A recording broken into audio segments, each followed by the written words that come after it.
Ahora sí, buen día. Arrancamos con una nueva clase de arquitectura. ¿Cómo están hoy miércoles? Me alegro. ¿Cómo la llevan con Calle? Bien, ponele. Vamos a empezar como todas las clases, haciendo un repaso de las diapositivas, de los conceptos importantes que vimos en la clase pasada. No sé si Juan Cruz viene viendo los videos. Matienzo. Bien ahí. Responde rápido, no están dormidos. ¿Qué hemos visto en la clase pasada? Habíamos visto antes un ejemplo, empecé viendo dos ejemplos, digamos, la clase pasada, de cómo son los accesos a un caché de mapeo directo. Les mostré un ejemplo en el cual les dábamos una cierta estructura de caché, un cierto tamaño, un cierto campo. Hemos visto cómo se hace para, dada una dirección, se descompone esa dirección en índice, etiqueta, y se determina si es un acierto o no, ¿se acuerdan? Paso a paso. Luego habíamos visto que ese ejemplo no era muy real, porque era muy simple, muy simplificado. Entonces lo hemos agrandado y ya hemos puesto direcciones de tamaño reales. Hemos hecho, ¿qué más? Hemos puesto un poco más grande el tamaño de los bloques para hacer que sean de una palabra en vez de un byte. Y ahí hemos introducido el offset de byte. Y después, alguna otra simplificación habíamos hecho, no me acuerdo cuál. La cuestión es que ya era un ejemplo un poco más real, hemos visto dos ejemplos. Y después hemos empezado casi todo el resto de la clase pasada hablando de cómo podemos aprovechar la localidad espacial. Y una técnica para aprovechar la localidad espacial era hacer más grande el tamaño de los bloques. O sea, aumentar notoriamente el tamaño de los bloques, no para que alberguen un byte o una palabra, sino múltiples palabras. Entonces, ahí hemos visto que al final la dirección de memoria se terminaba descomponiendo en tres campos, que son el índice, la etiqueta y un offset. El offset, a su vez, estaba compuesto por un offset de bloque y un offset de byte. El offset de bloque me sirve para determinar qué palabra dentro del bloque es la que quiero acceder. El offset de byte es lo que hemos visto que byte dentro de la palabra, cuando había palabras de múltiples bytes. ¿Se entiende? Al final de cuentas lo que uno hace es el offset global. ¿Por qué? Porque es el que depende del tamaño del bloque. ¿Se acuerdan hasta ahí? Ya hemos visto que aumentar el tamaño del bloque en general disminuye la tasa de fallos. Entonces era una buena idea, porque cuanto más grande era el bloque, más aprovechamos la localidad espacial, menos fallos teníamos. Pero, sin embargo, hemos visto que entonces yo les dije, bueno, sigamos aumentando el tamaño del bloque, pero aumentemos más al tamaño del bloque, manteniendo el tamaño constante del caché, nos llevaba a tener pocos bloques. Y pocos bloques nos llevan a aumentar la tasa de fallo, porque nos disminuye la localidad temporal. ¿Se acuerdan de eso? Entonces les quedé contando que hay un compromiso, o sea, no es siempre tener bloques más grandes, ni mejor tener más bloques, o sea, va a haber un punto, ya lo vamos a ver la clase que viene, donde hay un compromiso entre el tamaño del bloque y tasa de fallos. Y lo otro que vimos también es que aumentar el tamaño del bloque nos hace que cuando haya un fallo y tengamos que pagar la penalidad, tengamos que traer más datos. ¿Está claro? Porque el bloque es más grande. Entonces, traer más datos nos lleva a demorarnos más en conseguir la información del nivel siguiente. Y eso hace que aumente la penalidad en caso de fallo. ¿Preguntas? ¿Se entiende todo hasta acá? Bueno.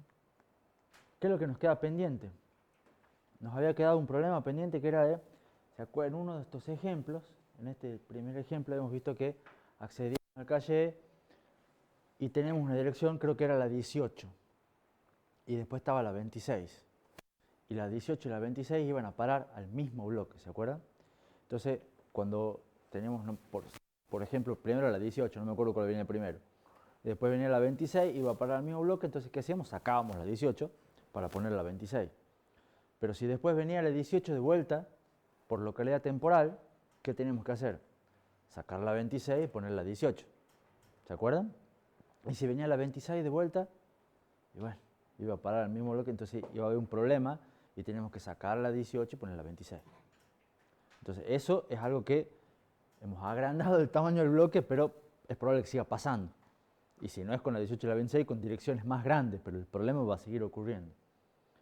Y después otro problema que teníamos era que habíamos visto que en el ejemplo que había muchos fallos al comienzo, o sea, cuando el cache está inicialmente vacío, cuando recién arranca un programa, todo empiezan fallos, y hasta que se llena todo y empiezo a tener aciertos, pasa un tiempo. Eso hemos visto son cosas que nos quedan a mejorar. ¿Alguna pregunta? ¿Arrancamos a solucionar uno de esos problemas? Bueno, pero en realidad vamos a arrancar con un quiz. El tercero ya. ¿Soñaste con un quiz?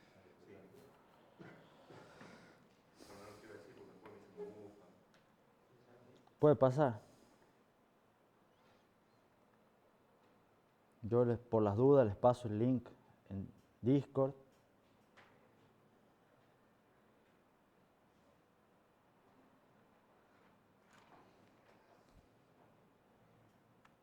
Por si alguno no lo puede escanear.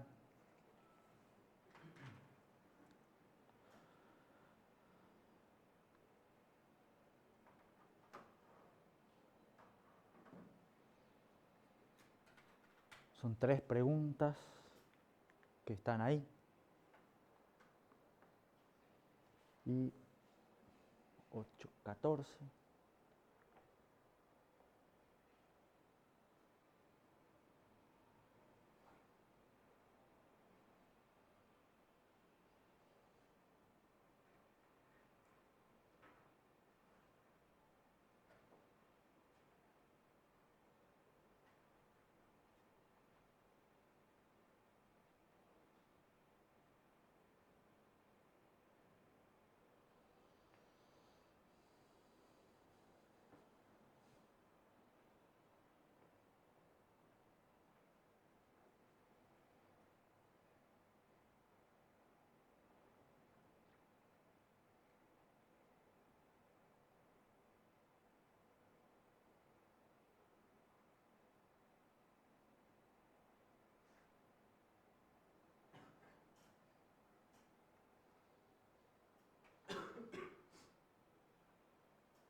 miro buscando inspiración, Matías.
¿Falta alguno? ¿O ya estamos todos? ¿Estamos todos?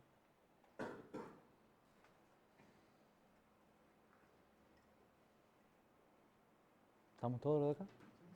Muy bien.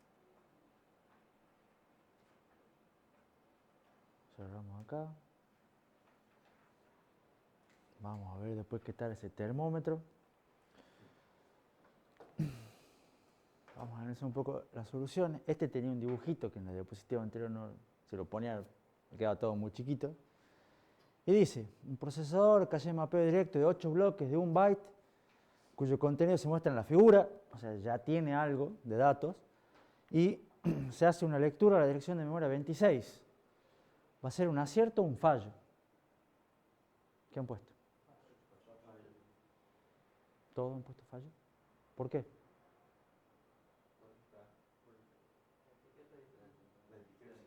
Lo que hay que hacer era eventualmente pasar el 26 a binario, sacar el índice y la etiqueta, entonces se va a parar el bloque 2, que tiene una etiqueta 11, acá hay un 10, Entonces el bit de validez está activo, comparan las etiquetas, son distintas, entonces eso es un fallo. De hecho ese es la 18, el ejemplo que estaba mencionando antes. ¿Se entiende? Espero que la mayoría haya puesto esa correcta. Después la otra decía, dado una dirección de memoria de 32 bits, los 5 bits menos significativos se usan como offset y los siguientes 10 bits menos significativos son como índice para acceder a un caché de mapeo directo. ¿Qué tamaño tiene el caché?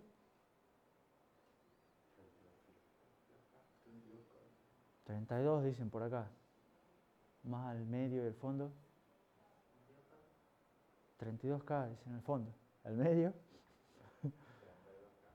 32K. ¿Porque has puesto o porque todos los demás dicen 32K? Bueno, lo viste en la diapositiva. 32K.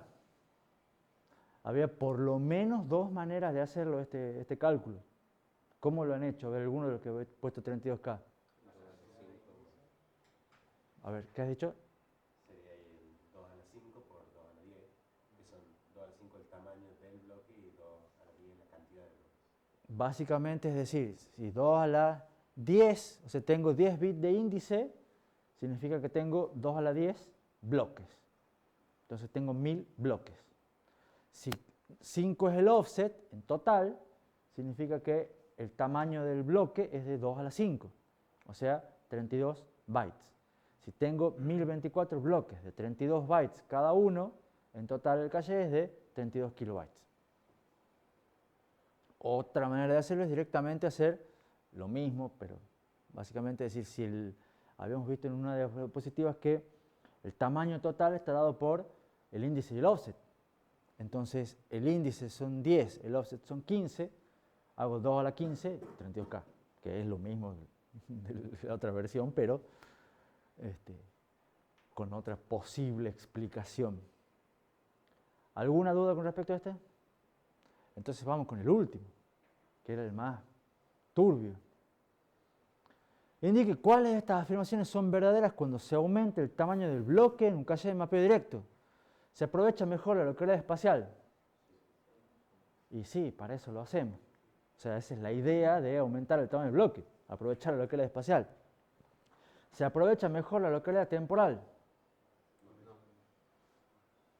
¿Seguros que no? ¿Por qué? O sea, ¿vos has puesto que sí? Ah, ¿vos has puesto que no? La idea es que en realidad aumentar el tamaño del bloque no está vinculado con la localidad temporal. O sea, va a generar que si el tamaño del bloque es extremo y tengo pocos bloques, el hecho de que sea pocos bloques me genera que tenga problemas con la localidad temporal, que a su vez me la reduce. ¿Estamos? Pero el tamaño de por sí no afecta, digamos, esa no es verdadera. Digamos. Esa es falsa. ¿Se entiende? Se reduce la tasa de fallos. ¿Qué opinan? ¿Sí? ¿Estamos todos de acuerdo? He puesto mal el iconito. No, el tema es no siempre se reduce la tasa de fallos. Hay un compromiso con la tasa de fallos y el tamaño del bloque. Normalmente va a tender a reducir la tasa de fallos, pero pueden ocurrir casos en el cual aumente la tasa de fallos. Porque va a generar, puedo tener pocos bloques, va a desperdicio de localidad temporal, entonces en ese caso no reduce la tasa de fallo. No conviene siempre aumentar el tamaño del bloque. ¿Está? Eso lo hemos visto inclusive en el repaso de antes. Pero bueno, era tramposa, era la más tramposa de todas. Se reduce la penalidad en caso de fallo.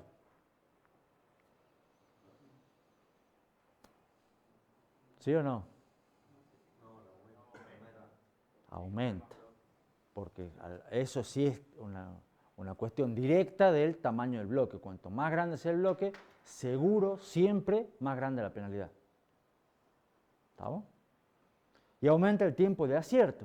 Sí, porque tiene que buscar la palabra del bloque. Bautista ha puesto que sí, Lucas ha puesto que no, ¿los demás? No. ¿No? Apuesto que no, pero si Bautista apuesto que sí debe tener razón.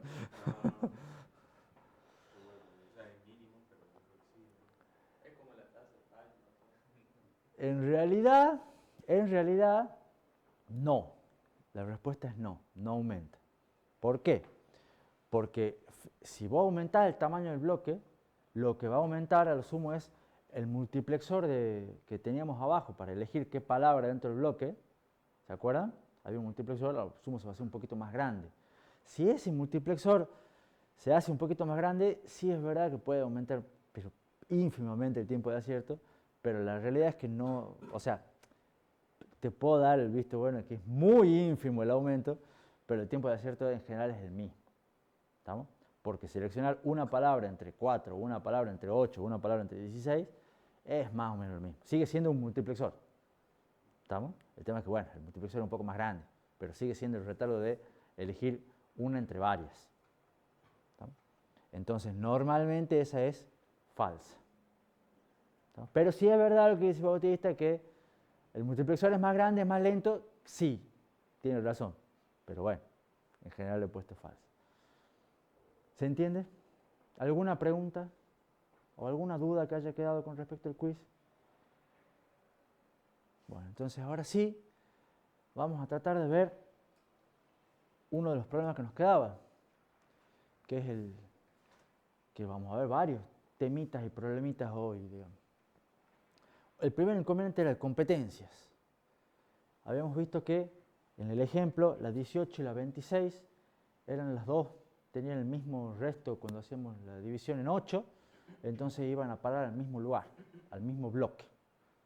Y eso, si eventualmente yo o uno, digamos, las accedía secuencialmente esas dos palabras, o sea, yo accedo 18, 26, 18, 26, 18, 26, 18, 26, los accesos tienen localidad temporal muchísima. ¿Estamos? Pero van a generar fallo, fallo, fallo, fallo, fallo, fallo, fallo, fallo. ¿Se entiende eso? ¿Está claro para todos? Entonces dicen, bueno, pero si estoy accediendo solamente a dos palabras, de las cuales las accedo un montón, alternadas una y a la otra, y no accedo a nada más, ¿por qué tengo siempre fallos?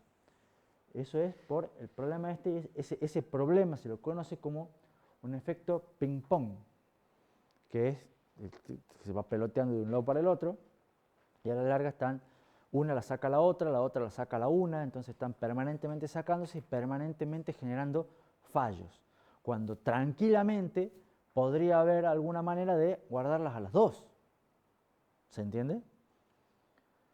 Pero en principio, con un caché de mapeo directo no se puede, porque si eventualmente puede ocurrir que haya dos que vayan a parar siempre al mismo lugar. Y el mapeo es directo y es fijo, depende de los bits del índice. ¿Está claro? Entonces no hay manera de modificarlo.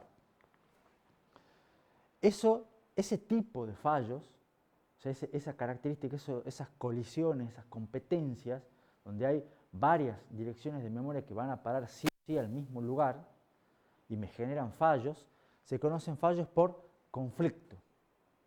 Reciben ese nombre más técnico, en la terminología son fallos por conflicto. El conflicto ocurre cuando, dado una dirección de memoria que va a parar un bloque de caché, viene otra y la saca, eso es normal, pero después vuelvo a pedir la que saqué. ¿No? Entonces, y después vuelvo a pedir y están permanentemente peleando entre sí. Entonces esos son fallos por conflicto. Eso ocurre muchísimo, o es común, en un caché de mapeo directo. ¿Por qué? Justamente por la función de mapeo, que es directa. Yo tomo los bits fijos y bueno, puede pasar que vayan todos a parar al mismo lugar. ¿Se entiende? También pasa con cachés chicos, porque si en los cachés chicos tengo pocos bloques, y bueno, es probable que esos pocos bloques estén siempre, o haya direcciones que estén peleando y compitiendo por esos pocos lugares. ¿Está claro? ¿Seguro? ¿Me siguen?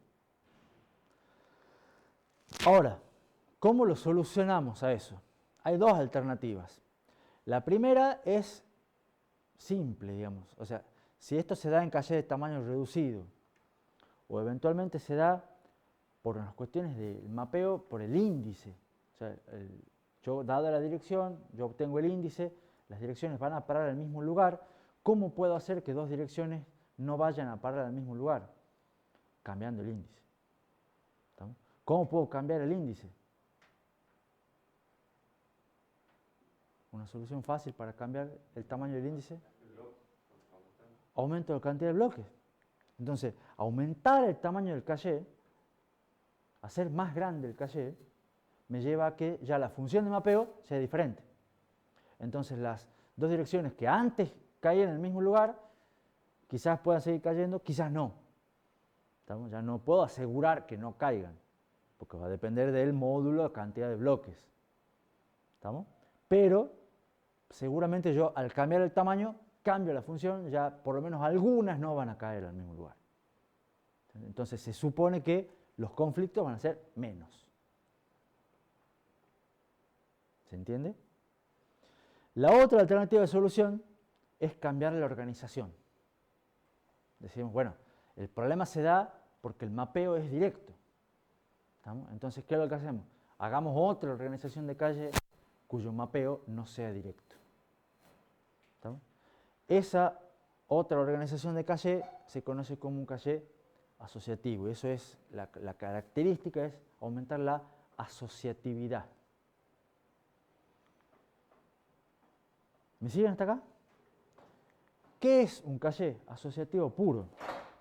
Básicamente es la segunda organización de caché que vamos a ver. Son tres, no se preocupen. La segunda es un caché en el cual no tiene índice. O sea, tienen bloques de caché y no tienen índice. No usan un índice en la dirección para decir a qué bloque va. Entonces, ¿a qué bloque va? Por ejemplo, la respuesta genérica es a cualquiera, a donde haya lugar. ¿Para qué mandar una función de mapeo directo y decir, vos te sentás siempre en este lugar, vos te sentás siempre en este lugar, cuando hay un montón de lugares vacíos?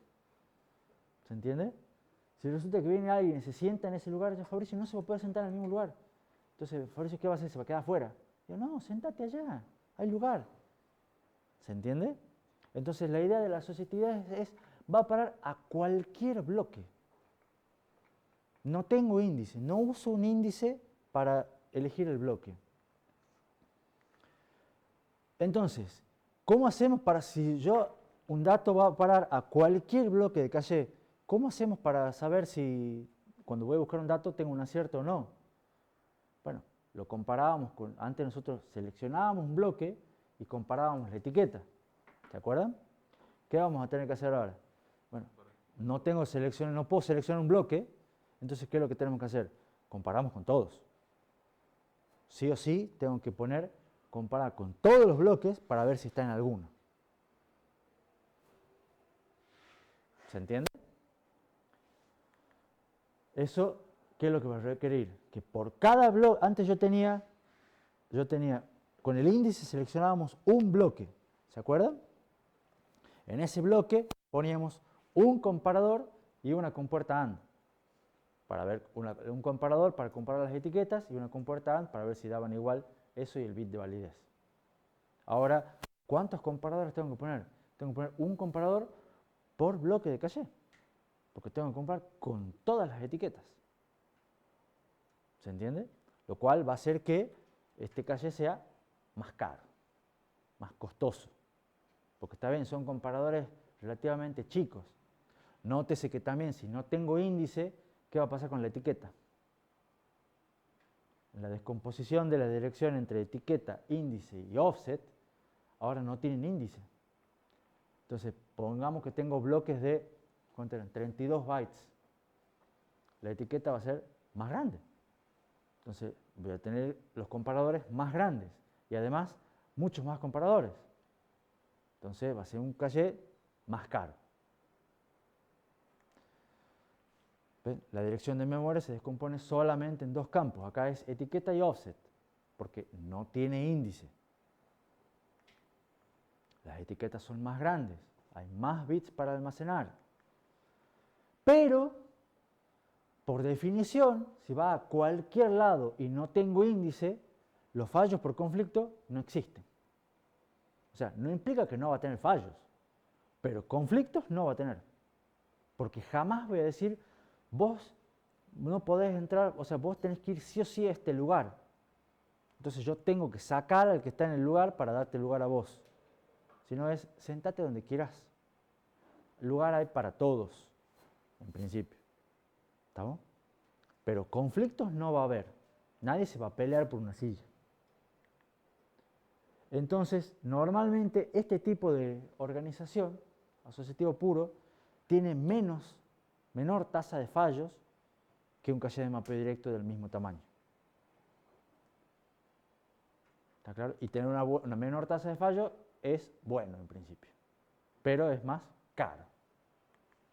¿Está? Tiene un mayor tiempo de acierto que el calle de mapeo directo. ¿Por qué? Y bueno, justamente por el tema de las comparaciones y el acceso al bloque. Cuando ustedes tienen el mapeo directo, si se acuerdan, los dibujitos que habíamos visto en la clase pasada, lo primero que hacíamos con el índice, accedíamos a un bloque. ¿No? Cuando accedíamos a un bloque, por un lado, comparábamos la etiqueta y el bit de validez para saber si teníamos un acierto. Pero ya el acceso a los datos del bloque ya lo teníamos. Entonces, eventualmente podíamos ir mandando el dato al procesador, que después si teníamos un acierto decíamos sí, este es, y si no teníamos un acierto lo cortábamos, si no, no mandes nada.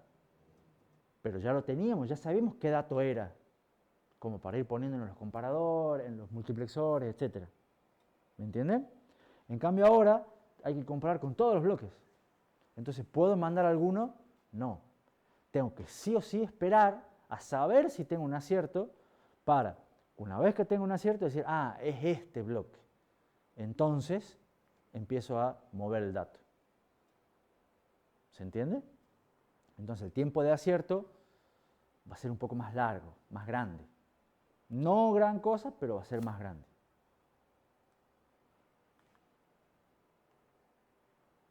¿Se entiende el punto?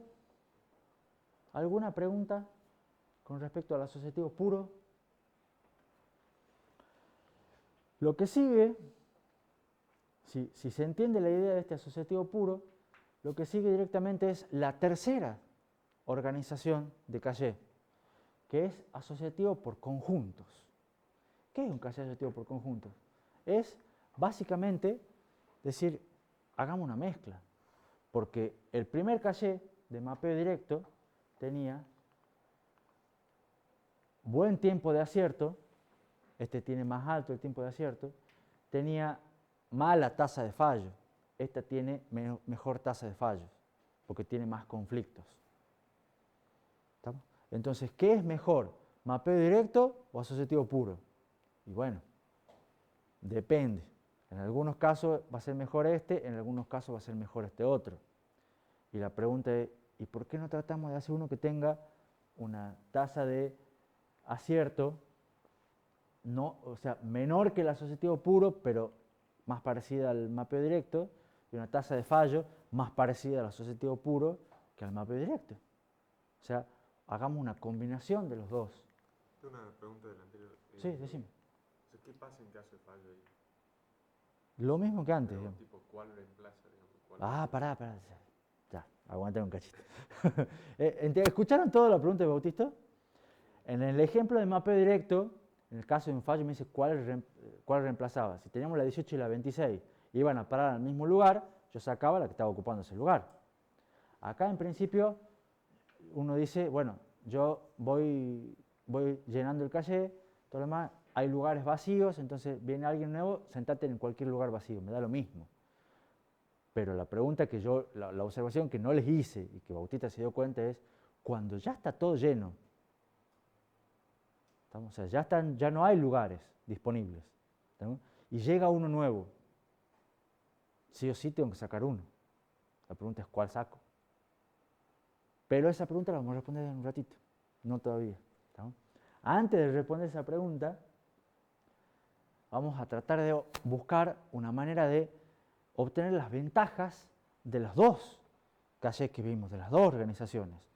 Por un lado, las ventajas del mapeo directo, que era más barato y un menor tiempo de acceso, y por un lado las ventajas del asociativo puro, que es una menor tasa de fallos, básicamente. ¿Estamos? Eso se llama caché asociativo por conjuntos. ¿Cuál es la idea? La idea acá es que sí tiene índice, ¿estamos? Porque lo único que no tiene índice es el asociativo puro. ¿Estamos? Este caché se descompone en los mismos tres campos, etiqueta, índice y offset. El índice, la diferencia es que acá no me va a seleccionar un bloque, como pasa en el mapeo directo, sino que me va a seleccionar un conjunto de bloques. ¿Estamos? Y en ese conjunto de bloques, ese conjunto son los bloques asociativos entre sí. ¿Se entiende? Entonces, el n, yo tengo, por ejemplo, asociativo por conjunto de dos vías. Un asociativo por conjunto de dos vías significa que con el índice yo selecciono un conjunto de dos bloques.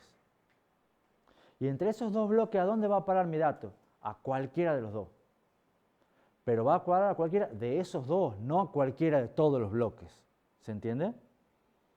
Se selecciona un conjunto, se sigue seleccionando una fila, pero esa fila ya no es un bloque, ahora es un conjunto de varios bloques asociativos entre sí. ¿Se entiende la idea? Entonces, bueno, dado el valor del índice, el dato puede ir a cualquier bloque solamente de ese conjunto. Eso es como si yo tuviera n cachés de mapeo directo en paralelo. Porque el caché de mapeo directo, ustedes tenían, con el índice seleccionaban un bloque. Entonces ahora, bueno, pongan otro a la par. ¿Me explico? Entonces ahora con ese mismo índice, en vez de seleccionar uno, seleccionan dos. ¿Y a cuál de los dos? Cualquiera. ¿Estamos? Es como usar paralelismo en caché de mapeo directo. Más o menos. Entonces, ¿cuántos comparadores tengo que poner acá?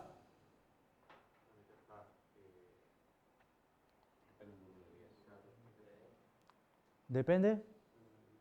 ¿Quién ha dicho? ¿Vos, Juan Cruz? ¿Cuánto has dicho? N. O sea, en mapeo directo yo tengo que poner un comparador. En asociativo puro tengo que poner un montón de comparadores según la cantidad de bloques. Acá, ¿cuántos comparadores tengo que poner? N comparadores. ¿Estamos? Porque depende de la cantidad de vías. Entonces, si yo tengo 1000 bloques, tengo un asociativo o sea, 1000 bloques, o por lo menos 1000 conjuntos, llamémosle, y tengo 4 vías, tengo que poner 4 comparadores. 4 comparadores es más que 1, pero es menos que 1000. ¿Se entiende? Entonces es bastante más barato. Y sin embargo, el hecho de que yo pueda elegir entre dos bloques, o entre 2 o 3 o 4 vías para poner los datos, me genera que, por ejemplo, cuando teníamos el problema de las palabras 18 y 26 que iban a parar en el mismo lugar, ¿qué es lo que hacemos nosotros? Ahora con dos vías pongo en el mismo índice, en una vía pongo la 18, en otra vía pongo la 26. ¿Se entiende? Entonces cuando tenga que acceder de vuelta a la 18, ya la tengo, y es un acierto. Y de vuelta a la 26, ya la tengo. Entonces ya no tengo más fallos. Por supuesto, si hubiera otra que va a parar también al mismo lugar, bueno, ya tendría conflictos, pero ya serían entre 3. Entonces podría aumentar la cantidad de vías y se disminuirían de vuelta esos conflictos. ¿Me siguen? ¿Se entiende la idea? Entonces esto me genera más caro que el mapeo directo, más simple que más caro que el mapeo directo, pero más barato que el asociativo puro, mayor tiempo de hit que el mapeo directo, pero menor tiempo de acierto que el asociativo puro, menor tasa de fallo que el mapeo directo, mayor que el del asociativo puro. A la larga es una mezcla entre los dos extremos. El caché de mapeo directo inclusive podríamos decir que es asociativo por conjunto de una vía, es con n igual a 1. Y este es el caso general. ¿Se entiende? Por esto, por ser la mezcla de los dos mundos, digamos, estos cachés son los más usados. Entonces, hoy en día, cuando quieren ver qué caché, qué organización de caché tienen en el procesador de su casa o en el de su teléfono, es muy probable que sea un caché asociativo por conjuntos. ¿Está? Lo que va a cambiar es cuánto sea n, cuántos sean los bloques, cuánto es el tamaño total, etc. Pero va a ser un caché 98% seguro que va a ser asociativo por conjunto. ¿Se entiende la idea? ¿Está claro? Ahora, veamos, acá tenemos un caché chiquitito, de vuelta, porque son los que me entran en la diapositiva, para ver ejemplos de organizaciones de caché. O sea, fíjense, ahora yo les digo, ustedes tienen un caché de 8 bloques, ¿estamos? Como hemos empezado. 8 bloques de 1 byte, no importa. Ahora, entonces, cada bloque va a ser uno de estos cuadraditos. Entonces, lo que les quiero mostrar acá es más o menos cómo se visualizan las distintas organizaciones de caché. Con el caché de mapeo directo era la tabla que venimos viendo. ¿Estamos? 8 filas. Cada fila con un bloque. ¿Está claro? Si tuvieran un caché asociativo puro, en este caso, como tengo 8 bloques, es un asociativo por conjunto de 8 vías, pero en realidad es un asociativo puro. ¿Se entiende? ¿Cómo lo podemos dibujar? Como directamente una sola fila, porque no tiene índice. Entonces, ¿a cuál va a parar? A cualquiera de estos. Cada bloque con su etiqueta. Nunca se olviden de eso. ¿Estamos? Y después, con esos 8 bloques, yo puedo hacer un caché asociativo por conjunto de 2 vías. Entonces, acá, si tengo 8 bloques y 2 vías, en total voy a tener 4 conjuntos. ¿Me siguen? Y en esos 4 conjuntos, cada conjunto va a tener 2 bloques. Entonces, cuando yo voy a seleccionar con el índice un conjunto, y dentro de ese conjunto puedo ir acá a este bloque o a este bloque. ¿Está claro? De la misma manera puedo hacer una caché asociativo por conjuntos de 4 vías, y será así, de los cuales voy a tener 2 conjuntos, cada conjunto con 4 bloques. ¿Lo ven? Por supuesto que ahora con 8 bloques es fácil de verlo. Cuando yo les diga, tienen un caché de 1024 bloques, asociativo por conjunto, tienen que tratar de hacer visualmente este mismo dibujito. ¿Estamos? Porque les voy a volver a hacer las mismas preguntas. ¿Cuánto tiene de índices? ¿Cuánto tiene de etiqueta? ¿Cuánto es el tamaño del bloque? Son siempre las mismas preguntas, pero va cambiando la organización. Ahora, la pregunta que yo les hago acá es, supongamos que tengo la palabra 12. ¿A dónde puede ubicarse? Hagamos el ejercicio a ver si hemos entendido. Vamos por acá, al del mapeo directo. La palabra 12, ¿en qué bloque se ubicaría?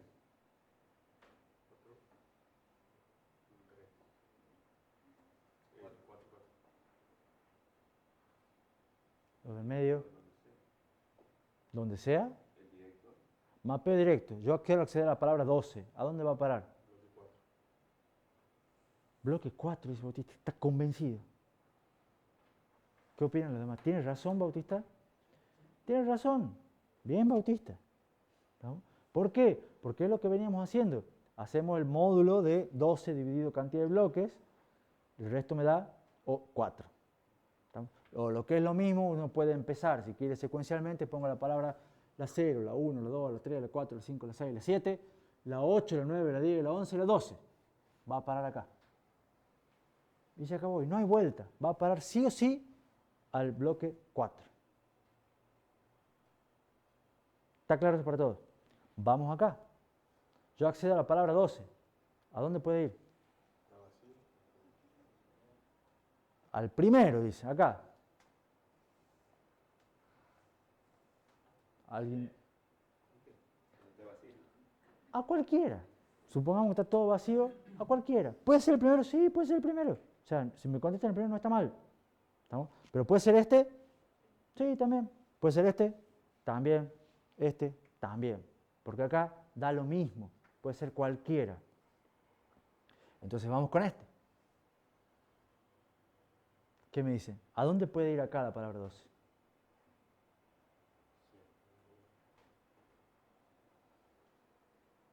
Tatán, tatán. ¿Qué es el 0?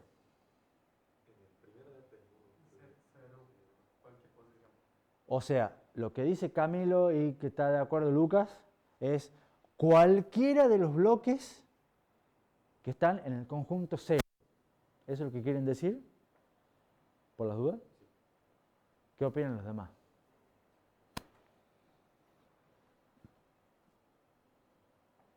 La respuesta es correcta. ¿Por qué? ¿Qué es lo que va a pasar acá? Ustedes van a acceder a la palabra 0, supongamos, inicial. ¿A dónde va a ir a parar? Bueno, por el conjunto, va al conjunto 0. ¿A cuál bloque del conjunto 0? Cualquiera. La pongamos en el primero. Accede a la palabra 1.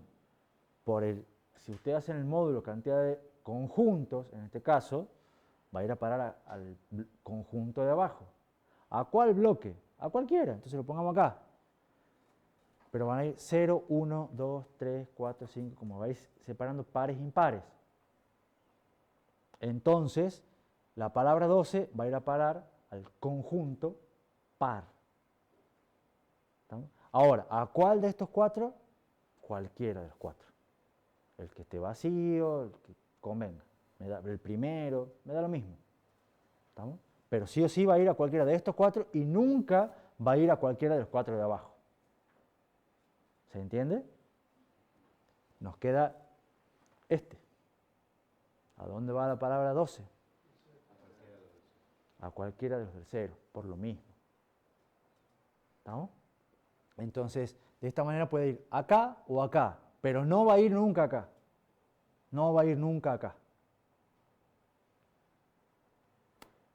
¿Se entiende la idea? Para este coso, ustedes creo que todavía no está publicado el laboratorio, ¿no? Bueno, ya hoy se debería publicar. Ya le voy a hacer un mensajito al Valentín.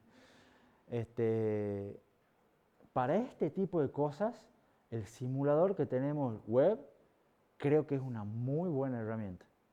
Entonces, ustedes, dado una determinada traza, ustedes les va a poder, bajo ciertas condiciones, les dibuja el caché y les da la dirección, les dice la descomposición de esta dirección con este valor va a parar a tal lado y les va pintando y creo que los ayudaría, los puede ayudar bastante a ubicarse a dónde va a parar. Y ustedes van a decir, yo creo que ustedes está bueno que lo hagan, yo creo que va a parar a tal lado. Y después lo simulan y ven que les pinta en otro lado. A ver, ¿por qué? ¿Qué me cambió el bloque, la vía? ¿Cuál es la diferencia? Pero esto es algo que es importante que entiendan bien. Por eso perdemos tiempo, práctico, laboratorio, quiz del viernes también, de vuelta, todo lo demás, con las mismas preguntas. Es buena la idea, ¿no? Se me ocurre. ¿Se entiende? ¿Alguna pregunta? ¿Vamos bien? Dale. ¿Por qué en el 0 en este? Porque haces el módulo de la cantidad de conjuntos, en este caso. 12 módulo 4 te da 0. O si querés podés empezar. La palabra 0 va a ir acá, la 1, la 2, la 3, la 4, la 5, la 6, la 7, la 8, la 9, la 10, la 11 y la 12. Va a parar al bloque 0. Ahora, puede ir a este o a este. Entonces ya después hay que ver si está lleno o no, ese tipo de cosas. Pero cualquiera del bloque 0. Nótese también que estamos asumiendo que los bloques son de una palabra. Si tuviéramos bloques de más palabras, bueno, ahí ya tendría que ser de vuelta diferente el cálculo, como lo hicimos la clase pasada. Primero hacer el truncamiento de cuántas palabras entran dentro del bloque y de ahí empezar a hacer todo esto.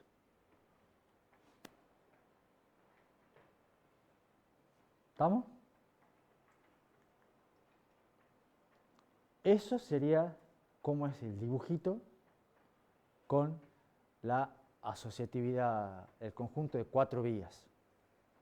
Acá, ¿qué tenemos? Creo que es un caché del mismo tamaño que venimos trabajando, pero tenemos 256 conjuntos ahora. Cada fila ya no es un bloque, ahora es un conjunto de bloques. Si tenemos 256 conjuntos, tenemos un índice de 8 bits. ¿Está claro? Con eso, ¿qué es lo que hacemos? Tenemos 4 vías, entonces como que tuviéramos 4 calles de mapeo directo en paralelo. Cada bloque tiene su etiqueta y su bit de validez, siempre. ¿Estamos? Entonces tengo varias etiquetas que seleccionar. Cuando yo obtengo el índice me da no un bloque como en el de mapeo directo, sino un conjunto de 4 bloques. Con ese conjunto de 4 bloques tengo que comparar 4 etiquetas, 4 bits de validez, y de esa manera selecciono si tengo un acierto o no en alguna de las 4. Y si tengo un acierto, mando el dato por el multiplexor.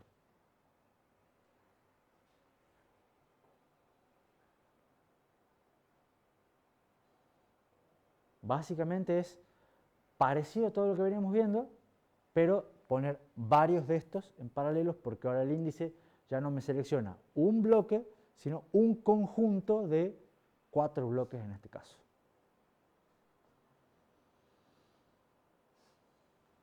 Y la última antes del recreo, ¿cuáles son las consideraciones generales sobre la asociatividad? Aumentar la asociatividad me disminuye la tasa de fallos. O sea, porque uno dice, bueno, ¿qué es mejor? Asociativo por conjunto de 2 vías, que mapeo directo, tiene menor tasa de fallo el de 2 vías. Entonces uno dice, bueno, pongamos 4 vías, va a tener más o menos tasa de fallo. Normalmente van a tener menos tasa de fallo. Aumentar la asociatividad siempre va a disminuir la tasa de fallo, que no es lo mismo que con el tamaño del bloque. ¿Estamos? Acá siempre la disminuye. Lo que sí, el rendimiento es decreciente, o sea, cada vez la disminución va a ser menor. ¿Entienden? Y por ejemplo, fíjense acá, tenemos para un caché con cierto benchmark, con cierto tamaño de bloque, tenemos distintos niveles de asociatividad, cuánto nos da la tasa de fallos. Entonces, con mapeo directo tenemos una tasa de fallo de 10%. Con asociativo por conjunto de 2 vías nos baja a 8,6, lo cual es menor. Con asociativo por conjunto de 4 vías baja a 8,3. 8 vías baja a 8,1. Entonces vemos que siempre va bajando, pero ya la disminución entre este y esta no es lo mismo que entre este y esta, y mucho menos que entre este y esta. ¿Se entiende? Entonces, está claro como que si yo pongo 16 vías, probablemente sea menor que 8,1, pero sea 8,05. Entonces hay que ver si vale la pena el costo por la mejora en la tasa de fallos. ¿Se entiende? Pero como que esta o esta son una opción barata o no tan cara que me genera una buena reducción en la tasa de fallo. Ahora, aumentar la asociatividad sí me aumenta el tamaño y me aumenta el costo del caché, porque me hace que las etiquetas sean más grandes, porque hace que tenga que poner más comparadores, etcétera, etcétera. Entonces hace que el caché sea un poco más grande y un poco más caro. Entonces eso no está muy bueno. Y aumentar la asociatividad también me aumenta el tiempo de acierto porque me aumenta toda esta parte. Que fíjense que ahora tengo que agregar, además de las compuertas AND, una OR, para ver si tengo un acierto acá o acá o acá o allá. ¿Estamos? Entonces, ¿conviene o no aumentar la asociatividad? De vuelta, va a ser un parámetro a definir. Y lo que hacen los diseñadores ya van teniendo, fíjense, un parámetro es tamaño del bloque, otro parámetro es asociatividad. ¿Estamos? ¿Pregunta? ¿Alguna pregunta? Yo diría que hagamos un recreo. Y después seguimos con la pregunta pendiente de Bautista.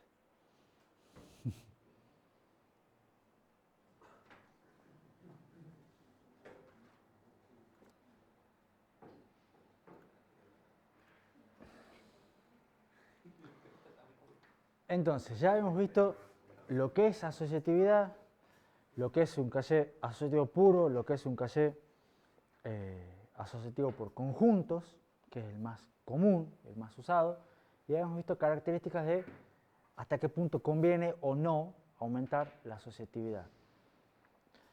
Lo que quiero que veamos ahora es una pregunta que había hecho Bautista y que me quedó pendiente, que es la de cuando tenemos que reemplazar. ¿Qué pasa? Una pregunta básica de diseño era ¿qué bloque reemplazamos cuando tenemos un fallo?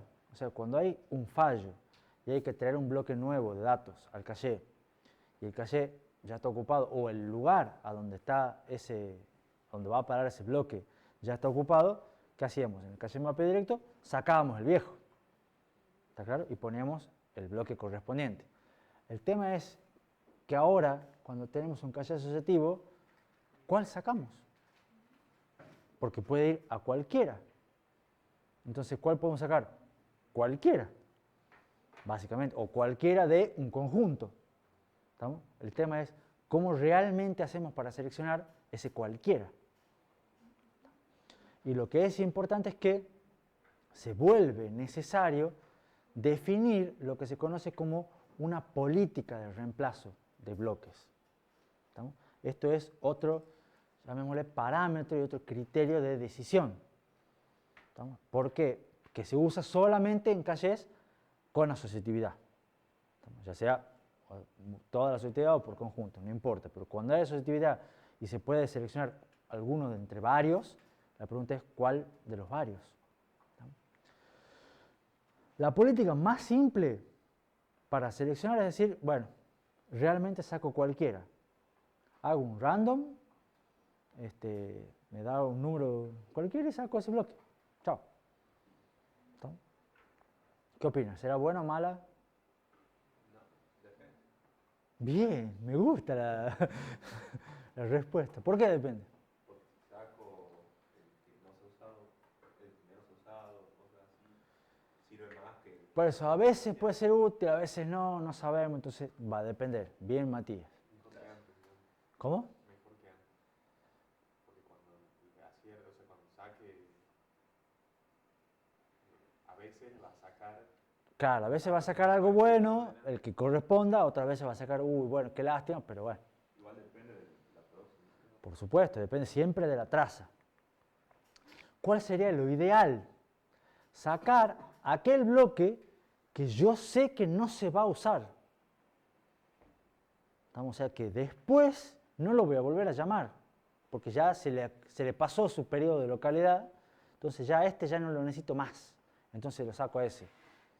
Pero realmente sabemos cuál es el que no se va a usar más y no, porque esto es una cuestión de, no podemos saber qué es lo que viene después, es cuestión de predecir. Es imposible en principio de implementar en hardware rápido, adivinar cuál es el que va a venir después. Entonces, ¿qué es lo que se hace? Una mezcla y dice, otra alternativa es reemplazar el menos recientemente usado, que es una política que se conoce como LRU, y es el Least Recently Used. Nótese, los que saben inglés, que supongo que se manejan todos con el inglés, deberían, en todo el partido, este no es last, no es el último, es el menos recientemente usado, que viene a ser el que hace menos, el más viejo, el más antiguo. ¿Estamos? Pero tiene que ver con el uso. ¿Estamos? Esta política, en general, nos lleva a tener una buena, o sea, a la larga las dos. O sea, siempre esta política de reemplazo busca que cuando vuelva a venir un acceso no tenga un fallo. ¿Estamos? Porque significa que el que saqué es el que no iba a usar. Entonces, si tengo un acceso, lo importante es tener siempre aciertos. Entonces, la idea es que esta nos genera una buena tasa de fallos también y por ende es más o menos una de las más usadas. ¿Por qué digo que es last y por qué digo que es least y no last? Porque, por ejemplo, ustedes pueden tener acceso a, vamos con la 18, el 26, todo lo demás. esas que ya las conocen, que generaban problemas. Ustedes acceden a la 18, acceden a la 26, ¿está? Acceden a la 18. ¿Cuál es la menos recientemente usada? Pero ¿cuál es la más vieja?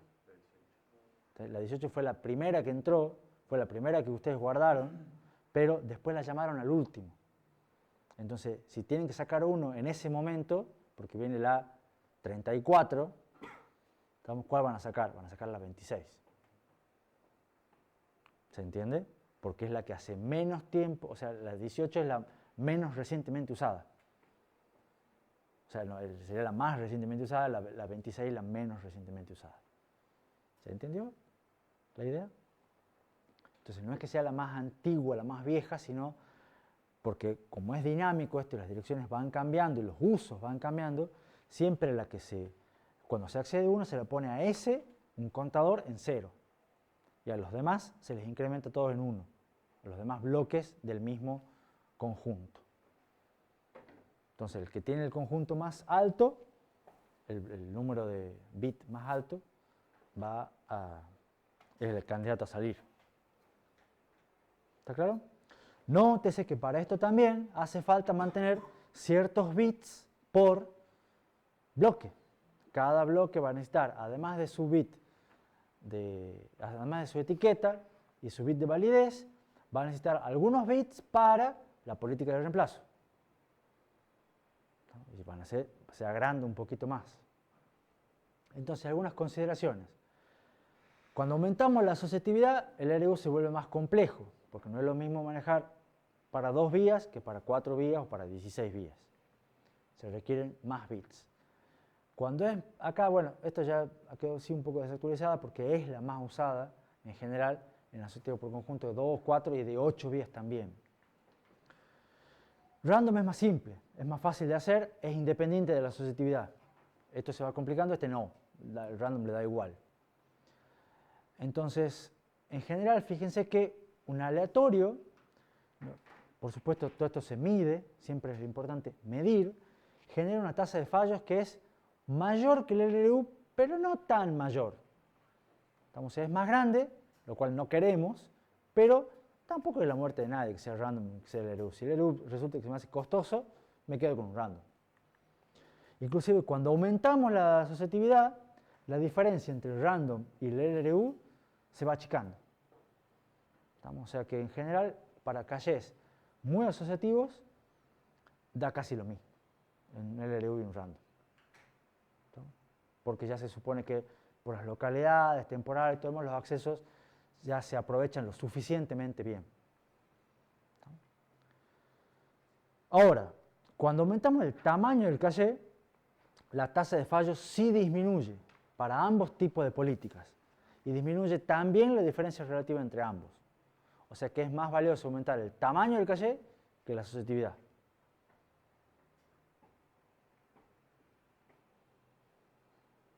¿Estamos? ¿Preguntas con respecto a esto? Y lo que nos queda ver, que me gustaría, si llegamos a ver en la clase de hoy, creo que sí, es una pregunta que nos había quedado pendiente, que me voy a poner en el repaso inicial, que es, ¿qué pasa con las escrituras? Porque hasta ahora todos los accesos de memoria que yo les vengo comentando son siempre lecturas. Voy, busco un dato porque quiero leer al dato. ¿Qué pasa con las escrituras? Las escrituras son las problemáticas, porque las escrituras nos modifican el estado. O sea, me modifican los valores de memoria. Y eso entonces hay que tener cuidado y muchos detalles más con las escrituras. Esto me genera que de por sí un caché de instrucciones sea mucho más simple que un caché de datos. ¿Estamos? Ahora, ¿cuál es realmente el problema de las escrituras? El problema de las escrituras es lo que dice ahí. ¿Cómo hacer para mantener los datos que sean consistentes entre el caché y la memoria? ¿A qué me refiero? Ustedes, normalmente el procesador accede a la memoria principal. Entonces yo quiero leer un dato en la dirección 26, ya que está. Entonces yo sé que en la memoria principal, en la dirección 26, hay un valor 1500. Entonces, cuando yo lo lea, ¿qué es lo que voy a hacer? Copiar el valor 1500 en el caché. ¿Está claro? Pero implícitamente, ¿qué estoy diciendo ahí? Que ¿cuánto vale la dirección 26 en el caché? 1500. ¿Cuánto vale la dirección 26 en memoria? 1500. ¿Estamos? Pero ahora yo quiero modificar y hago un store en la dirección 26 y pongo 2000. ¿Estamos? La pregunta es, ¿dónde pongo el 2000? ¿Lo pongo en el caché o lo pongo en la memoria? ¿O lo pongo en los dos? Por lo pronto, ¿entienden el problema? ¿Entienden que ya no es lo mismo y ya tengo alternativas? Lo pongo en el caché, lo pongo en la memoria, lo pongo en los dos. Ya por lo menos tengo que decidir qué hacer. ¿Se entiende? Pero ya no es tan simple como leerlo. ¿Está claro? Entonces, para ver qué hacer, por más que acá Lucas me dice, lo pongo en los dos. Estamos, ya se juega una respuesta. En realidad lo que hay que definir es lo que se conocen como políticas de escritura. Hay alternativas. Entonces hay que ver cuáles alternativas hay para ver cuál alternativa me conviene. ¿Estamos?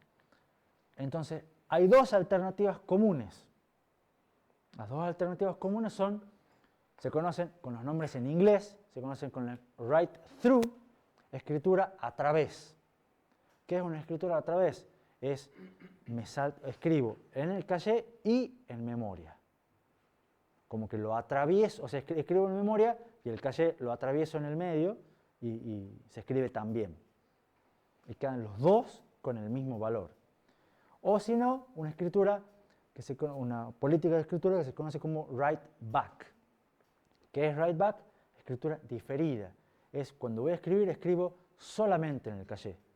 Y después escribo en memoria. ¿Después cuándo? Ya vemos. ¿Estamos? Pero por lo pronto es después. Cuando voy a escribir, escribo en el caché. ¿Estamos? Fíjense que esta escritura diferida me lleva a que, si yo escribo el valor 2000, voy a tener un 2000 en el caché, y si yo leo en memoria, ¿cuánto voy a tener? 1500. Entonces ya ahí va a haber un problema. Va a haber una discrepancia. ¿Se entienden las ideas? Entonces, ¿cómo funciona la política de escritura write through? Básicamente la idea es, como les conté recién, escribir en el caché y en memoria. ¿Está? ¿Cuál es el problema de esta? A ver si se les ocurre. O sea, ¿qué tiene de bueno? Que me mantiene la consistencia. O sea, cuando el dato que está en caché es el mismo que está en memoria en todo momento. ¿Qué iba a decir vos? Claro, pero acá el problema va a ser que la memoria es lenta. O sea, nosotros dijimos que poníamos el caché para no acceder a memoria. ¿Se acuerdan? Porque la memoria es lenta, entonces ponemos el caché como un atajo para no tener que ir a memoria. Pero si ponemos un caché write through, ¿qué estamos diciendo? Que cada vez que tengo una escritura, cada vez que tengo una instrucción store, voy a acceder a memoria. Entonces, ¿para qué quiero el caché? ¿Se entiende? Entonces, bueno, ustedes me dicen, bueno, lo tengo para las instrucciones load. Ah, bueno, está bien, es verdad. Para las load ganan, las store todas pierden, todas pagan penalidad. ¿No? Todas acceden a la penalidad del nivel inferior. Todos los store. ¿Cuántos store tenemos en una mezcla típica de instrucciones? Un 10%. Entonces ya tienen de movida, por ser instrucción store, ya pagan penalidad. ¿Estamos? No es muy deseable. Fíjense, si un CPI ideal tenemos de 1, un acceso a memoria son 50 ciclos, y un 10% de las instrucciones son stores, ya tenemos un CPI de 6. Nada más. Sin riesgos, sin instrucciones load, nada más. Solamente con las store. Y ustedes dicen, pero al final, ¿tanto lío para bajar el CPI?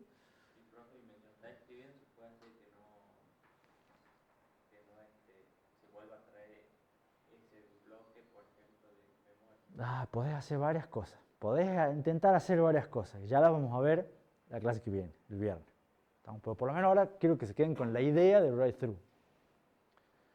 En general, ¿cómo haces? ¿Cómo se implementa el write through? Se pone un buffer entre el caché y la memoria. Entonces el procesador, ¿qué es lo que hace?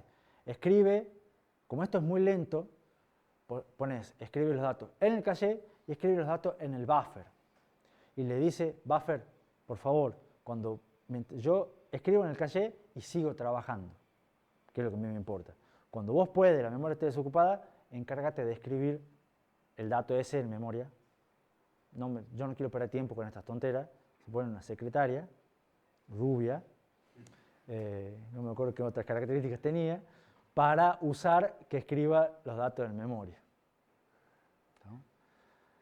Entonces, ¿qué es lo que pasa? ¿Qué es lo que hace con eso? El caché puede seguir trabajando y no tiene que pagar toda la penalidad. ¿Estamos? La idea es que si uno usa una política de escritura write-through, normalmente se usa con un buffer. ¿Estamos? Porque si no, no tiene sentido. ¿Estamos? Y el buffer se encarga de escribir el dato a memoria cuando puede. Cuando él puede, cuando la memoria puede. ¿Cuál va a ser el problema ahora? El tamaño del buffer. ¿Estamos? Muy bien, Angie. ¿Qué pasa? Si yo tengo una escritura cada tanto, bueno, no hay problema. Pero si yo tengo store, y el buffer va a decir, pará un poco. ¿Y qué hay que hacer? Esperar hasta que se desocupe el buffer. ¿Estamos? Ese buffer es una estructura típicamente FIFO, first in, first out, el primero que entra, el primero que sale. Normalmente tiene 4 entradas y funciona bien si la frecuencia de escrituras no es alta. ¿Está? Y si no, se satura el buffer y no queda otra que esperar. La frecuencia máxima viene a ser la inversa del tiempo del ciclo de la memoria. Entonces, ¿se acuerdan del tiempo de ciclo del RAM? De ahí sacan una frecuencia de cuántas escrituras le pueden poner y de ahí van a ver más o menos cada cuánto ordenar las instrucciones store en el código para no tener todo este tipo de problemas.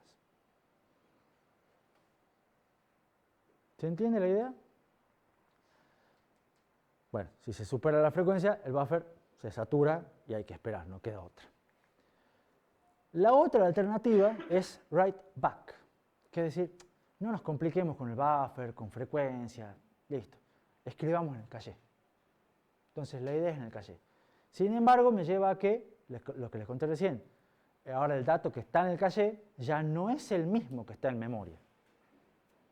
Y eso me lleva a tener algún tipo de inconsistencia. Entonces, ¿cómo podemos manejar esa inconsistencia? Lo primero que podemos hacer es, marcamos el bloque. El bloque hay que hacer una marca, diciendo, este bloque es distinto. Este bloque ha sido modificado. ¿Cómo marcamos que ha sido modificado? Usamos un bit extra. O sea que ahora necesitamos el bit de validez, los bits para el LRU y además un bit para modificado. Ya son varios bits que hay que guardar junto con la etiqueta. Ahora, ¿para qué lo marcamos como modificado? Para después saber que lo hemos cambiado. ¿Y para qué me sirve saber que lo hemos cambiado?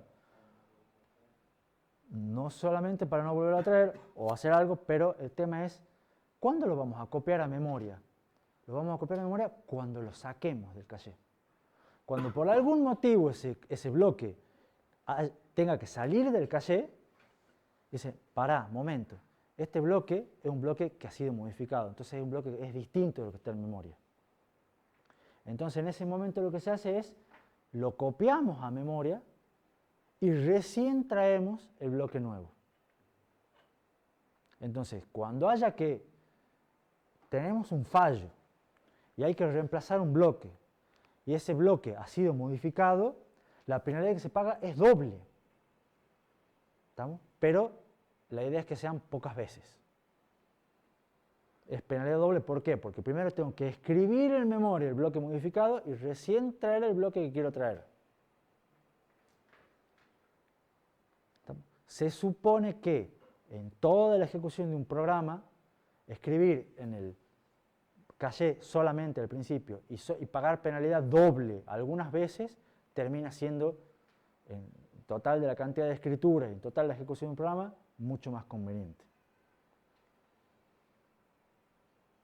¿Se entiende la idea? Ese bit de modificado se lo llama dirty bit, el bit de sucio, bit de ensuciado. ¿Sabe? Cuando está cochino el bloque, digamos. No los pongo yo los nombres, no son nombres que vienen. Alguien lo ha puesto en algún lado y lo ha puesto dirty. Y es una D en todos lados. Podría decir M de modificado, pero bueno, no. Le han puesto la D. ¿Qué tiene de bueno esto? Esto tiene una característica que resulta ser fundamental, que nos reduce el ancho de banda a memoria. ¿Qué quiere decir eso? Que si usted tiene un receptor con buffer, el buffer trata de escribir en memoria. Cada vez que usted hace un store, se lo mandan al buffer y el buffer está permanentemente tratando de escribir en memoria. Entonces la memoria está desocupada, ahí va el buffer a tratar de escribir en memoria. ¿Estamos? En cambio este escribe solamente cuando hay que reemplazar un bloque, que no es lo mismo que cuando haya una instrucción store. ¿Se entiende? Entonces, a la larga esto reduce mucho el ancho de banda de memoria y le quita presión a la memoria. Hace que la memoria pueda hacer más cosas, como por ejemplo, traer otros datos o atender los requerimientos de otros procesadores. ¿Se entiende? Que no, porque con un caché RAID es bastante demandante. ¿No? Entonces, esta también es una característica que hace que los cache write back sean bastante usados y bastante comunes hoy en día. Además, ¿qué otra cosa tiene de bueno un cache write back? Permite unificar, entre comillas, varias escrituras en un único acceso. ¿Qué quiere decir esto? Ustedes ahora, les mostré yo la clase pasada, que conviene tener bloques de más de una palabra, bloques grandes para aprovechar la localidad espacial. Entonces ustedes tienen un store a la palabra 1000. ¿Estamos? Entonces, en un write through, ¿qué es lo que pasa? Hacen un store a 1000, van el 1000 al buffer, el bloque al buffer. ¿Estamos? Y después viene un store a la palabra 1004, porque están actualizando ustedes un vector. El 1004 es otra instrucción store, listo, bloque al buffer, y ya tienen dos escrituras en el buffer. ¿Estamos? Si ustedes tienen un cache write back y las dos son palabras del mismo bloque, cuando escriben el 1000 marcan el bloque como modificado. Y cuando escriben el 1004, acceden al bloque, lo escriben, ya está modificado, bueno, lo marcan igual como modificado, sigue modificado. Pero ¿cuántas veces acceden a la memoria? Una sola. Cuando el bloque tenga que salir. ¿Se entiende? Entonces, ustedes si tienen varias escrituras consecutivas, como que el cache write back, y tienen varias palabras por bloque, el cache write back las unifica y hace que todas esas escrituras se hagan una sola cuando el bloque tenga que salir del caché. Entonces, de esa manera, reduce el ancho de banda y reduce la cantidad de escrituras que ve la memoria. Ustedes siguen haciendo la misma cantidad de stores, pero como que los ataja el caché. ¿Está claro? Sin embargo, como les dije, nos aumenta la penalidad por fallo. ¿Por qué? Porque cuando realmente hay que sacarlo al bloque, tengo que pagar penalidad doble. Primero para escribir el bloque modificado y después traer el bloque que yo quiero. Entonces, cuando hay que pagar penalidad, la penalidad es más cara. ¿Se entiende? ¿Preguntas? Entonces, de vuelta, ¿qué conviene? ¿Write through o write back? Depende. Bien. Lo más común hoy en día es write back. Sobre todo por estas dos características de acá. ¿Estamos? Además, hay algo que se conoce como políticas de fallo de escrituras. Y esto me refuerza la idea de que vean que las escrituras son más complicadas. ¿Por qué? Ustedes quieren hacer un store a la dirección 1000. ¿Estamos? Y yo les dije recién, bueno, hacemos una dirección en el store 1000 y escribimos el 1000, el dato que queremos escribir, lo escribimos en el caché y marcamos el dato como modificado si es write back. ¿Estamos? Pero la pregunta que no se hicieron ustedes, cuando yo quiero hacer un store a la dirección 1000, ¿es un acierto o un fallo? O sea, ¿el bloque lo tengo o no lo tengo? ¿Estamos? O sea, un acceso, siempre ustedes han visto que puede ser un acierto o un fallo. Entonces, ¿Qué pasa? Ustedes pueden hacer un store, una dirección, un bloque que no tengan, y sí, totalmente. Y si el dato no está en el caché, ¿lo escriben en el caché o no? Porque si es write back y el dato no está, ¿qué es lo que tienen que hacer? Traerlo para escribirlo. ¿Se entiende? ¿Se entiende el problema o no se entiende el problema? Más o menos. Entonces, ustedes tienen un acceso a memoria. Ese acceso a memoria es para escritura. Pero lo primero que tienen que hacer ustedes cuando tienen un acceso a memoria es ver si es un acierto o si es un fallo. Con descomposición de direcciones, etiqueta, índice, organización, para ver si el bloque está en el caché. Si el bloque está, lo escriben. Y si no está, ¿qué hacemos? ¿Lo traemos o lo escribimos directamente en memoria? ¿Cómo? Entonces, en realidad es de vuelta otra decisión que se llama política de fallo de escritura. ¿Qué ocurre si al intentar escribir un dato el bloque no está? ¿Lo traemos o no lo traemos? Entonces, normalmente, caché de tipo write back, la respuesta es afirmativa. O sea, en un caché write back conviene traerlo al bloque, pagamos la penalidad por fallo y después lo escribimos. ¿Por qué conviene traerlo? Bien, Bautista, parece que a veces piensa, ¿cómo era? No parece, pero a veces piensa.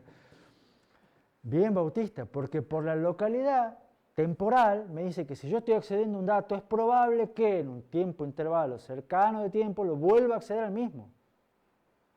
¿Estamos? Entonces me conviene traerlo.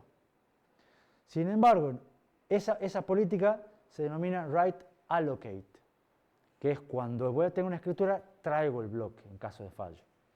Sin embargo, en un caché write through, la respuesta suele ser negativa. ¿Por qué?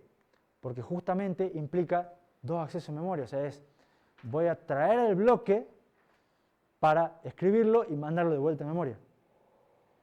¿Se entiende? Entonces directamente lo que se hace es, se lo manda al buffer y no se lo escribe en el caché.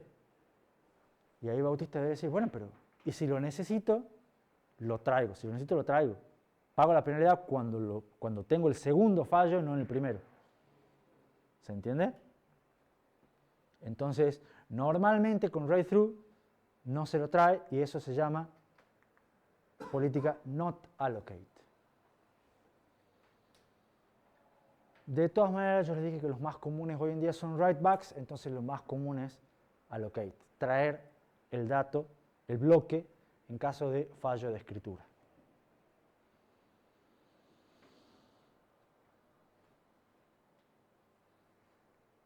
Estamos ahí. Me quedan 2 o 3 diapositivas, no sé si estamos con el tiempo. ¿Qué opinan? ¿Vamos o no vamos? No, Bautista me veo en cara de basta ya. Matienzo me pone cara de basta ya desde que me entró a las 8 de la mañana, digamos, desde el quiz, digamos, pero... Yo tengo una duda, Dale. pero no es del tema. La próxima evaluación, ¿cuándo sería? El miércoles. ¿El miércoles? ¿Y qué tema entra, digamos? O sea, caché hasta esta parte. Hasta esta parte. Okay. Hasta esta parte y las 2 o 3 diapositivas que siguen, que vamos a ver el viernes, porque ya están queriendo cortar, digamos. Pero igual pueden arrancar porque van a empezar con el laboratorio, que se debería publicar hoy, se rinde el miércoles que viene, y tienen un montón de ejercicios del tipo, tengo un caché de tanto, cuánto es el índice, cuánto es la etiqueta, cuánto son lo que venimos viendo, digamos. Y va a haber algunos ejercicios de conflictos, otros ejercicios de mucho uso del simulador, ubicar asociativo por conjunto, asociativo puro, mapeo directo, todas esas cosas están en el laboratorio. Y un par de cositas más, que van a ser 3 ejercicios que no van a poder hacer todavía, que el viernes las ven. Claro, si lo arrancan, si lo publican hoy y lo hacen hoy y mañana, no lo van a poder hacer el 100%. A menos que vean las diapositivas que están impresas, las tienen ustedes publicadas, y después nos sacamos la duda. Sí. Tengo una pregunta en el Raiza. Dale. ¿No puede darse que, por ejemplo, yo escribo un dato A ver, esperen un poquito que Camilo está haciendo una pregunta. Escribo un dato, se me escribe en el caché Sí, y qué sé yo, desde otro lugar me tengo que acceder al dato. Pero todavía no se me escribió y sí. ¿cómo sería? Hasta que Ya te entendí el problema, ya te entendí el problema. ¿Escucharon lo que dijo Camilo? Camilo hizo una pregunta donde tiene una palabra clave que no sé si él se dio cuenta. Dice, yo tengo una duda con los cachés write back. Yo en caché write back escribo. Cuando escribo solamente en el caché. Entonces lo marco como modificado, como sucio, lo que sea, pero ya el dato que está en el caché ya no es el mismo que está en memoria. Entonces me genera esa discrepancia. ¿Está claro? Ahora Camilo lo lanzó sutilmente la frase, ¿qué pasa si desde otro lugar, mágicamente, alguien mira la memoria? ¿Qué es lo que va a haber? Va a haber un dato totalmente desactualizado y va a haber un dato erróneo. Eso es la realidad. Entonces dice, bueno, pero está mal. Sí, está mal. Entonces vos deberías proveer algún mecanismo para que ese desde otro lugar funcione y a lo sumo se dé cuenta y dice, che, ese dato no es correcto. ¿Está bien? Ahora, la respuesta es, ¿qué puede ser? O la clave está en, ¿qué puede ser desde otro lugar? Otro CPU, otro núcleo. ¿Está? Y eso lo vamos a ver en el tema 16 cuando veamos multiprocesamiento. ¿Estamos? Y veamos múltiples núcleos, que lo vamos a ver. ¿Estamos? Cuando ustedes creen que ya han zafado de caché, vamos a volver con caché, porque sigue estando, y yo les digo, ¿se acuerdan cuando tenemos el caché write back? Bueno, ¿qué pasa si tenemos varios núcleos? Que es lo más común hoy en día en un procesador multinúcleo. ¿Estamos? Entonces, si un núcleo escribe y otro núcleo, perdón, quiera leer ese dato, de alguna manera le tiene que decir, vos que tenés el dato modificado, pasarlo a memoria para que yo lo pueda leer. Y ya tiene que haber una comunicación entre núcleos. Pero por ahora, no se asusten, asústense dentro de un mes. ¿Estamos? Tema 16. Pero por ahí va la respuesta. O sea, sí es un problema y sí tienes que hacer algo. Bueno, si no hay más preguntas, nos vemos el viernes. Mismo canal, misma hora.